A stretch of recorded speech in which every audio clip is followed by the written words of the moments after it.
How about soup? Excuse me. When the world finds out what you can do, it's going to change everything. You okay? What are you smiling about, Captain? I just think he's kind of hot. Seguimos con de película y una de las cosas más impresionantes de Man of Steel es cómo toma elementos clásicos de la mitología de Superman y le da un viraje nuevo para una generación que no sabe nada de las películas anteriores, así que vamos a ver cómo este equipo de producción trabajó en eso. We're going to make Superman. First thing you got to figure out is what's the suit going to look like.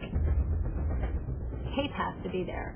If you look at the suit without the cape, you realize it's not Superman. But you know what? I think the underwear outside the pants is something that maybe can go. The reason why his underwear is on the outside of his pants, leftover from Victorian era strongmen. I probably looked at hundreds of versions with underwear. It fell by the boards because I couldn't make it consistent with the world that we were creating. It was really important for Zach for the suit to make sense. So it's not like, where did the suit come from? Did he hand make it? Did his mom make it? We had to create a world where that kind of outfit was commonplace and make that feel natural. Kind of like chainmail to the knights of medieval times. When we go to Krypton, you can see the council members, the soldiers, they all have the same skin suit. Sometimes you'd see it with a cape, or sometimes armor would go on top of it. It's a really high-tech kind of fabric, which I think is a nice departure from the spandex. What's the S stand for? It's not an S. In my world, it needs hope. Well, here it's an S. The Superman S is said to be the second most recognizable symbol on the planet other than Christian cross. The fact that the S in a shield exists on the chest of a superhero from another planet is a huge design problem. So if the S glyph is related to Superman and the House of L. You see it on Jor-El and you see it on Lara as well. When you look at the council costumes, they all have their glyphs, their shields. We looked a lot at medieval heraldry and symbols of dynasties and guilds and things, so we created our own version of that. You have to go and find the why of it. You know, it's like an illuminated text. There's a reason why those monks have been redrawing that same thing for 1,000 years. It's got a very alien feel to it, while being recognizable as a suit that we know and love. It's that fine line of reinventing him, still seeing him in there.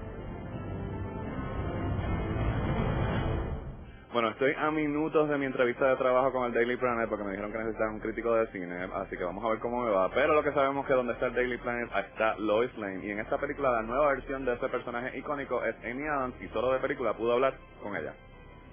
So for me, Margaret Kidder's Lois Lane was iconic in the sense that I think it was the first sort of connection to the female from the 40s that I got as a film goer. Sure.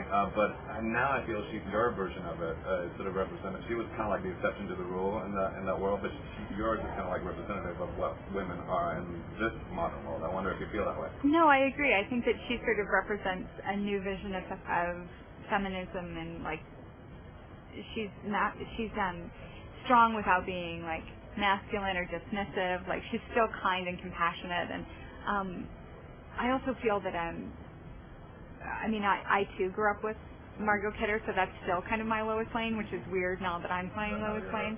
Yeah, but I don't see them as the same person really. I mean, I know they are, but Does that mean that you were kind of when the script came, you were apprehensive at all? No, I'd wanted to play her for years. I mean, yeah. Absolutely. I love the idea of playing strong female characters, especially set in sort of these superhero films, which are the films that I grew up with and loved, and kind of knew my only chance to be in them was to play a mortal. So I kind of was like, okay, well, who are the mortals? And like Lois Lane is the ultimate mortal because she sort of has her own superpowers. The other thing that's interesting within the way that the relationship is played out is sort of the alien thing is really played up for the plot, but I think your character really sort of connects with the humanity of Clark.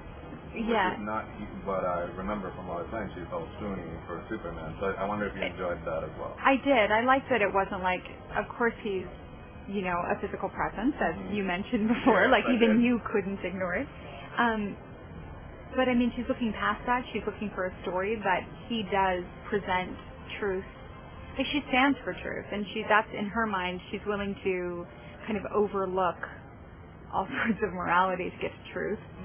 And I think that he makes her look at herself, and he turns the tables, and he presents himself as human, really, and makes her look at herself in that way. I still love the way she throws her weight around. Do you remember the last time you had to go in 4-time Academy Award nominee as opposed to she's throwing her Pulitzer Prize around you? I think she's looking for anything at that point. You know, what I like about playing her was that I did feel like she'll come up with anything on the drop of a dime. Like, she's like sassing through the army and everything. She's like, she knows what she's talking about, and even if it's sort of like on the edge of ridiculous, she doesn't care. She's like, she knows she's right. So she's like, yeah, I'm on Canadian soil, so you can do what you want, but your embargo means nothing here, so you might as well include me. Yeah. We used that for some other junk. Yeah. This one, but Yeah.